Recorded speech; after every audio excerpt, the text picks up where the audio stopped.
Hi guys, তো দেখুন এখন দুপুর হয়ে গেছে। তো আমি স্নান করে পুজো দিয়ে নিয়েছি। চলুন দেখাই আপনাদের।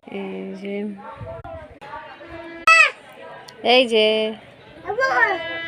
পাপা খেলা করে। আর কয়েকদিন পর হোলি আছে, তো তার জন্য আমি কিছু ভিডিও শ্যুট করতে চলেছি। তো সেইগুলো আপনাদেরকে অবশ্যই শেয়ার করব। তো তার আগে দেখাই যে কি দিয়ে করব।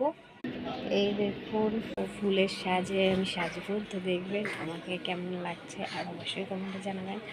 তো আগে আমি ঝটপট করে ভাত খেয়ে নিই, তারপর আমি রেডি হয়ে তারপর দেখাবো। Okay bye. তো আমার এখন ভাত খাওয়া হয়ে গেছে। তো আমি এখন আঙুর মাখা করেছি, সেটা তোমাদেরকে দেখাবো, যেহেতু খেতে ইচ্ছা করছিল। তো সেই রেসিপিটাও তোমাদেরকে দেবো, তোমাদের ভালো লাগে কি সেটাও তোমরা জানাবে। তো বাকিটা আমি সেজে গুজে যে করবো সেটাও দেখাবো। আমি রেডি হয়ে গেছি। তো আমাকে কেমন লাগছে অবশ্যই কমেন্টে জানাবে, আর ভালো লাগলে অবশ্যই সাবস্ক্রাইব করবে। আর আমার